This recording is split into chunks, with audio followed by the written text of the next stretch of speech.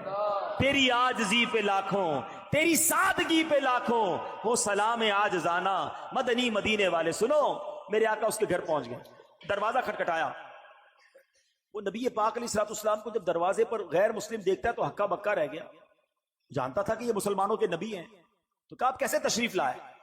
تو فرمایا کہ یہ تمہاری کنیز ہے، پریشان تھی، ڈر رہی تھی تمہارے پاس آنے کے لیے، اس کو معاف کر دو۔ تو پتہ ہے وہ کیا کہتا ہے، وہ جو غیر مسلم تھا کہتے ہیں پہلے مجھے بتائیے آپ کو آج رات معراج نصیب ہوئی ہے نا؟ غیر مسلم کہتا ہے اے محمد صلی اللہ تعالی علیہ وسلم آج رات آپ کو معراج نصیب ہوئی ہے؟ نبی پاک نے فرمایا ہاں ہے۔ سنو، وہ اندر گیا، واپس آیا، اس کے ہاتھ میں تورات شریف یا انجیل مقدس آسمانی کتاب تھی، اور وہ کہتا ہے یہ دیکھیے اس میں نبی آخر الزماں کی یہ نشانی لکھی ہوئی ہے کہ وہ نبی جو آخری نبی ہوں گے، جب ان کو جس رات معراج ہوگی اس رات کی صبح وہ ایک کنیز کے آٹے کا تھیلا اٹھا کر کسی غیر مسلم کے دروازے پر جائیں گے، حضور آپ میرے دروازے پر آئے ہیں، میں کلمہ پڑھ کر مسلمان ہوتا ہوں۔ سبحان اللہ، یہ اللہ اکبر۔ اب یہ میرے آقا کی شان ہے کہ نبی پاک کی اس معراج کا ذکر اور معراج کے بعد اس عاجزی کا ذکر بھی آسمانی کتابوں میں موجود ہے۔ ارے جن کے نصیب میں ماننا ہوتا ہے، جن کے مقدر میں ایمان لانا ہوتا ہے، جن کے مقدر میں عشق رسول ہوتا ہے، ان کو یہ سعادت ملتی ہے۔ بڑی پیاری بات شاعر کہتے ہیں، عقل والوں کے نصیبوں میں کہاں ذوق جنون۔ ہر بات عقل سے نہیں تولی جاتی، ہر بات لاجک سے نہیں دیکھی جاتی۔ عقل والوں کے نصیبوں میں کہاں ذوق جنون، عشق والے ہیں جو ہر چیز لٹا دیتے ہیں۔ جیسے میری سرکار کے بولو ایسا نہیں کوئی، جیسے میرے سرکار کے ایسا نہیں کوئی۔ سبحان اللہ۔ اب اس میں وسوسہ اپنے قریب بھی نہ آنے، بڑی آسان سی بات ہے۔ جب پہلی جماعت کے طالب علم کو میٹرک کی کتابیں سمجھ آئیں گی، میٹرک کے طالب علم کو MBBS کی کتابیں پکڑا دو، اس کو سمجھ نہیں آئیں گی۔ تو ہم یہ کیوں سمجھتے ہیں کہ میرے دماغ میں جو اتنا سا دماغ ہے اس میں اللہ کی قدرت کی ساری باتیں آ جائیں؟ آج سے تھوڑے عرصے پہلے تو بلیک ہول کے بارے میں سنا ہی نہیں تھا، اب پتہ چلا دنیا میں کوئی بلیک ہول بھی ہے۔ اب جناب اور کہکشائیں دریافت ہو رہی ہیں۔ ہر بات عقل سے اور میری عقل میں آ جائے تو ہی ٹھیک ہے، یہ میری عقل کا ہی فطور ہے۔ ارے جب اللہ اور اس کا رسول نے فرما دیا تو اب میرا کام ماننا ہے۔ ہمارا وہ پنجابی لوگ بڑی پیاری بات کہتے ہیں، کہتے ہیں اسی منن والے سوچن والے نہیں ہیں۔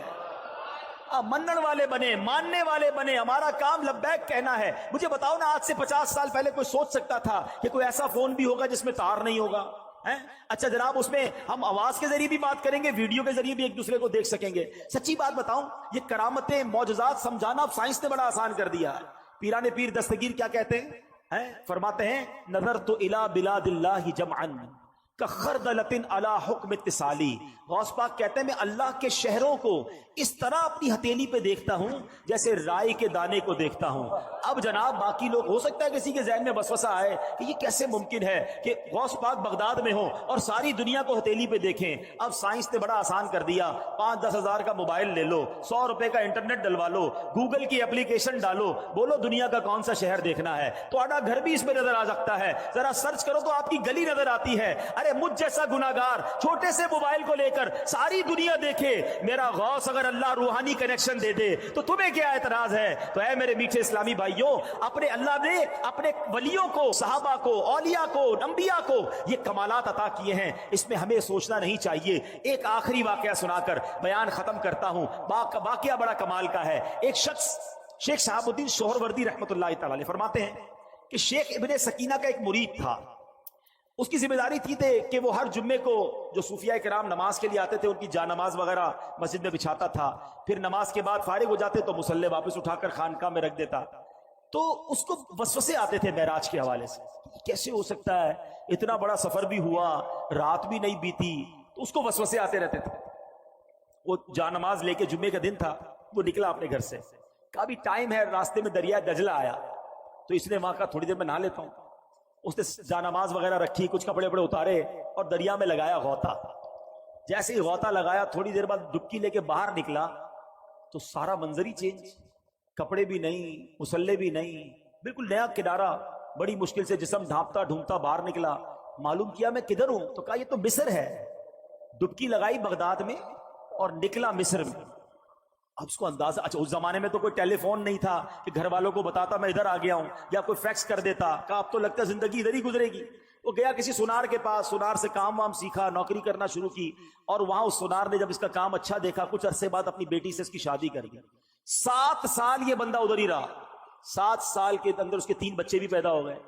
اس کے بعد پھر کسی وقت وہاں نہانے آیا، اب اس نے جو ڈبکی لگائی تو نکلا دریا دجلہ میں۔ وہ جا نمازی بھی پڑی ہیں، وہ کپڑے بھی پڑے ہیں، حیران، کپڑے پہنے، جا نمازیں اٹھائیں, وہاں پہنچا تو وہی جمعے کا دن ہے, جا نمازیں بچھائیں, لوگوں نے جمعہ پڑھا.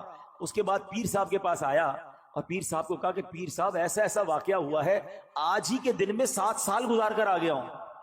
پیر صاحب نے کہا کوئی وسوسہ تو نہیں آتا تھا تمہیں؟ کہاں ایک وسوسہ آتا تھا. کیا آتا تھا؟ کہا میں سوچتا رہتا تھا کہ یہ معراج کا جو سفر ہے یہ اتنا بڑا سفر ہوا اور وقت کیسے نہیں گزرا. پیر صاحب کہتے ہیں اللہ نے تجھے وہ سب کچھ دکھا دیا ہے, جا کے اپنے بچوں کو لے کر آ مصر سے. اب یہ اللہ والوں کی باتیں ہیں. ابھی بھی اس واقعے کے بعد بھی ہو سکتا ہے کسی کے ذہن میں یہ بات آئے کہ جناب یہ کیسے ممکن ہے. شاید آج سے 50-100 سال بعد سائنس کوئی ٹائم مشین بنا لے گی تو لوگ کہیں گے ہاں یار یہ ممکن تھا. نہیں میرے میٹھے اسلامی بھائیوں, عقل کی لمٹ ہوتی ہے, اللہ کی قدرت کی کوئی لمٹ نہیں ہے. جو رب کن فرما کر فیکون فرما سکتا ہے, جو اس دنیا اور کائنات کو بنا سکتا ہے, وہ جو چاہے کر سکتا ہے. اس نے قرآن میں خود یہ فرمایا ہے ان اللہ علی کل شیء قدیر, وہ خالق ہے, وہ مالک ہے, وہ جو چاہے کر سکتا ہے. تو بہرحال اللہ کریم نے ہمارے آقا کو یہ عظیم معجزہ عطا فرمایا, اور کیوں نہ ہمیں خوشی ہو, ہمارے کسی پیارے کو کوئی گفٹ مل جائے, کوئی نام اس کا روشن ہو جائے, ہمیں اچھا لگتا ہے. تو ہمارے حبیب کو, ہمارے آقا کو, ہمارے لجپال آقا کو یہ وہ موقع ملا, یہ وہ معراج ملی, یہ وہ سعادت ملی جو اس سے پہلے کسی کو نہیں ملی. سبحان اللہ. بریلی کے تاجدار لکھتے ہیں نا, وہ خدا نے ہے مرتبہ تجھ کو دیا, وہ خدا نے ہے مرتبہ تجھ کو دیا, نہ کسی کو ملے نہ کسی کو ملا کہ کلام مجید نے کھائی شہا. تیرے شہر و کلام و بقا کی قسم, تیرا مسند ناز عرش بری, تیرا محرم راز روح امین, تو ہی سرور ہر دو جہاں ہے شہا, تیرا مثل نہیں ہے خدا کی قسم. صدقے سلام کے قربان اس اکرام کے ہو رہی ہے, دونوں میں تمہاری واہ ہو رہی ہے, دونوں عالم میں تمہاری اچھا, اب نبی پاک کے اس معجزے میں 2 کمالات ہیں.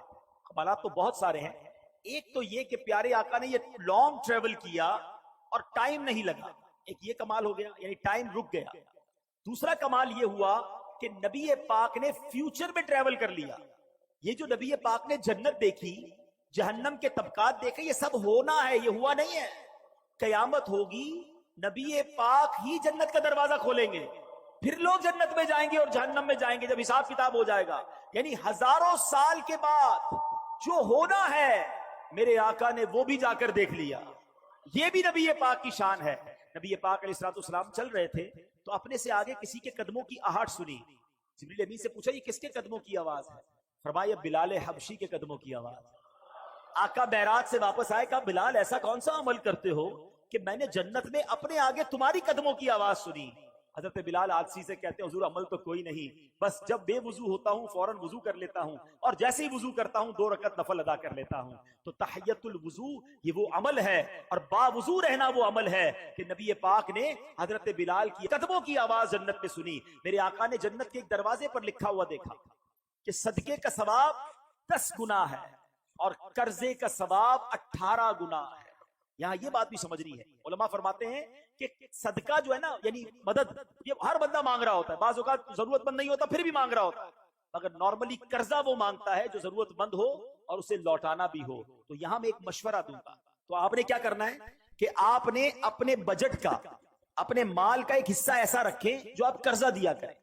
آپ قرضے کا سسٹم بنائیں. آپ کی فیکٹری ہے, دکان ہے, مشورہ دیتا ہوں, خاص طور پہ جو آپ کے جاب کرتے ہیں, انہوں نے کہاں جانا ہے, ان کو قرضہ دیں, ہر مہینے ان سے آپ کاٹتے رہیں.